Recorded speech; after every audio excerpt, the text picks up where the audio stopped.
This was B class number 2. We did some Suzy Q's and a pattern. We did, we started with 8 Suzy Q's to the left, then 8 counts, not counting the Suzy Q's, but 8 counts. 8 counts to the left, 8 counts to the right, 4 counts to the left, 4 counts to the right, and then 2 that just became crossover. So the whole thing looks like this.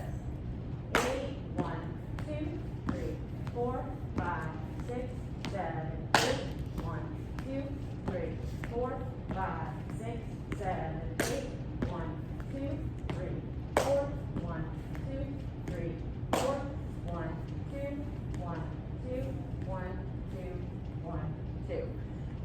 We also talked about what kind of arms you could do with Suzy Q's. I gave you this one where when you kick and clap and then go up, down, so when your knees are in, it's up. When your knees are out, it's down. You can kick and clap, and then keep that clap going on the odds. You can just groove. You can do something else. It doesn't really matter what you do with your arms, but it is nice to do something with your arms. So practice switching it up and practice some new things. Maybe if you're doing one thing all the time, maybe try something different.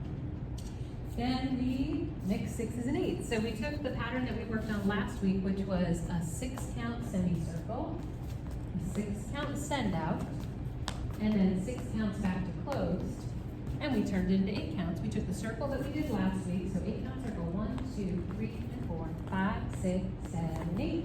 Then we'll show this from the side in a minute. We did something like that. So let's do that from the side.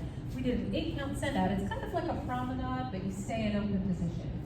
So we've got rock, step, triple, step, step, triple step, and then a rock step again. For this movement, we talked a bit about how to get the follow to do that step, step leads. You want to make sure you continue the momentum down the line. If it's a regular old send out, follows are going to do a triple if they don't feel any extra momentum moving them down the line. They are going to do a step, step if you make sure you move that down the line. That triple step at the end is going to feel like it's sort of wrapping it up. Its leads also stop your momentum at that point and then give space for the follows to do a rock step there. So we practiced the difference between those two, the 6 and the 8 count send out a bit. Then we did the 8 count back to closed. So we've got rock, step, triple step, step, step, triple step. Maybe we'll do it from here, just kind of walk through. So here, we're bringing the follow around, we're moving leads, we're catching, and then bringing them back to close. For that catch, you want to make sure rock, step, triple step, and step, step with the follow in the direction they're already going to give it a nice little stretchy feel there. Follows, left arm is going to come up and over. When you feel that hand on your back, you know that you're going back to closed position.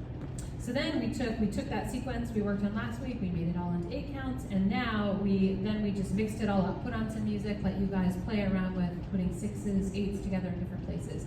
If you're brand new to this, we said practice it however it makes sense to your brain. If you want to do a whole 6-count sequence, a whole 8-count sequence, and practice that a lot before you try to really integrate it. But ideally, as you practice, you'll be able to do a 6, an 8, an 8, a 6, whatever. Mix it all up and get that footwork more fluidly moving between the two. Then we added on a 2-count thing at the end. We said anytime you've got this momentum that's moving in a direction, you're in closed position. So 1, 2, 3, and 4, 5, and 6, step, step. We just did a 2-count step, step, moving back. We said this is kind of like B plus material, so if you're brand new to B class, don't worry too much about this, but this is a little challenge for some other folks. So for this, we have a nice frame between us. There's a tiny bit of compression here as we come through, but mostly our momentum just continues going back.